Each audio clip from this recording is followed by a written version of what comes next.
Hello student and welcome back to my channel.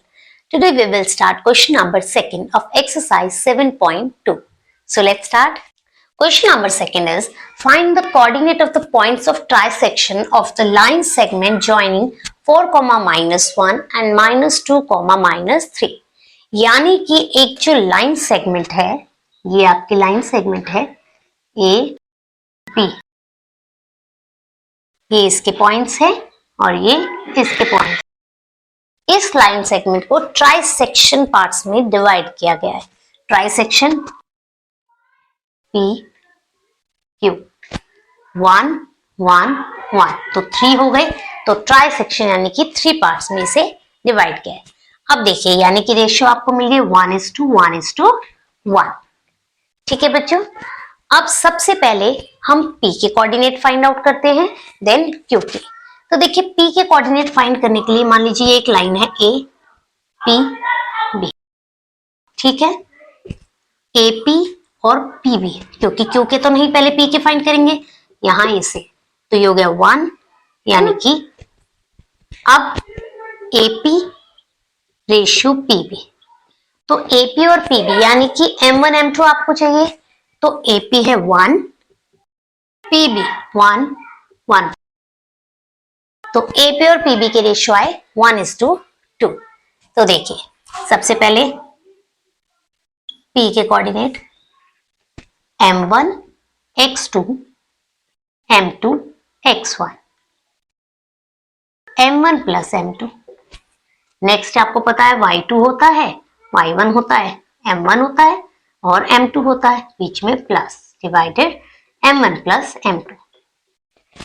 आपने फॉर्मूले को हमेशा लिखना है, जिससे कि फॉर्मूला लिखने से वैल्यू इजीली सही पुटअप हो और साथ ही साथ फॉर्मूला आपको अच्छे से याद हो जाए।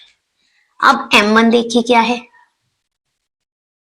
ये आपके M1 M2, 1 x2, ये x1 y1, x2 y2, x2 क्या है -2 प्लस M2 क्या है 2 x1 4।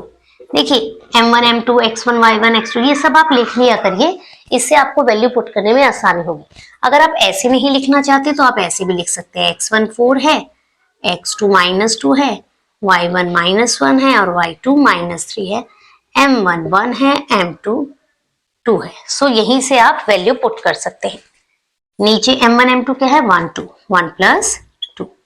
नाउ M1 1 y2 क्या है -3 प्लस M2 क्या है 2 एंड y1 इज -1, नीचे 1 प्लस 2। अब सिंप्लीफाई करना है। वैल्यू अगर आपने एकदम सही उतारी है, सिंप्लीफिकेशन भी एकदम सही होना चाहिए, जैसे 2 1s are 2।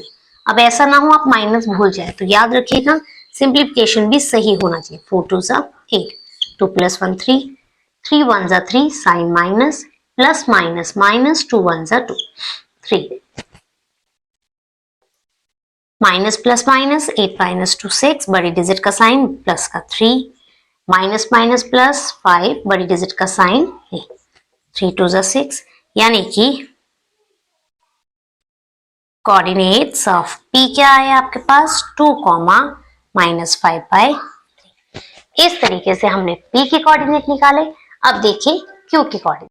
Q के कोऑर्डिनेट्स के लिए अब हम लेंगे AQ एंड QB, यानी कि इस बार आपका क्या रेशियो हुआ AQ रेशियो QB क्या हो जाएगा AQ 1 + 1 2 और QB 1, यानी कि इस बार M1 M2 क्या हो गया 2:1।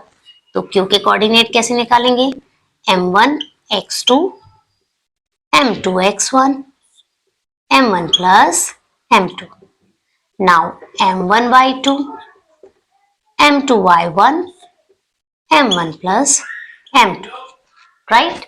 अब लिखिए M1 क्या है 2 x2 -2 प्लस M2 1 x1 4, नीचे 2 + 1। ठीक है बच्चों, ये हमने x के कोऑर्डिनेट लिए। अब y पे आते हैं, तो M1 है आपका 2, y2 है आपका -3, प्लस m2 है आपका 1 एंड y1 है -1, नीचे 2 + 1। ठीक है बच्चों, अब देखिए 2 2 ज़ा 4, साइन बड़ी डिजिट का, बड़ी डिजिट नहीं मल्टीप्लाई में प्लस माइनस जो होता है, 4 1 ज़ा 4, 2 और 1 3, 3 2 ज़ा 6, साइन माइनस का, प्लस माइनस माइनस, 1 1 ज़ा 1, 2 और 1 3, minus plus minus 0/3, minus minus plus 7/3। तो कोऑर्डिनेट्स ऑफ Q क्या आ गया, 0 - 7/3। देखिए 0/3 क्या होगा, 0 और -7/3, तो Q के कोऑर्डिनेट आ गए 0, -7/3, P के कोऑर्डिनेट आ गए 2, -5/3। ये यहाँ पे आ गए, ये यहाँ पे। तो इस तरीके से ट्राई सेक्शन 3 पार्ट्स में कट करके आपने कोऑर्डिनेट्स को फाइंड आउट किया। होप ये क्वेश्चन आपको क्लियर हुआ होगा। तो बच्चों अगर ये वीडियो पसंद आई हो तो इसे लाइक और शेयर करना ना भूलें, और अगर आप चैनल में पहली बार आए हैं तो चैनल को सब्सक्राइब करें, बेल आइकन को प्रेस करना ना भूलें। टिल देन बच्चों, टेक केयर, बाय बाय।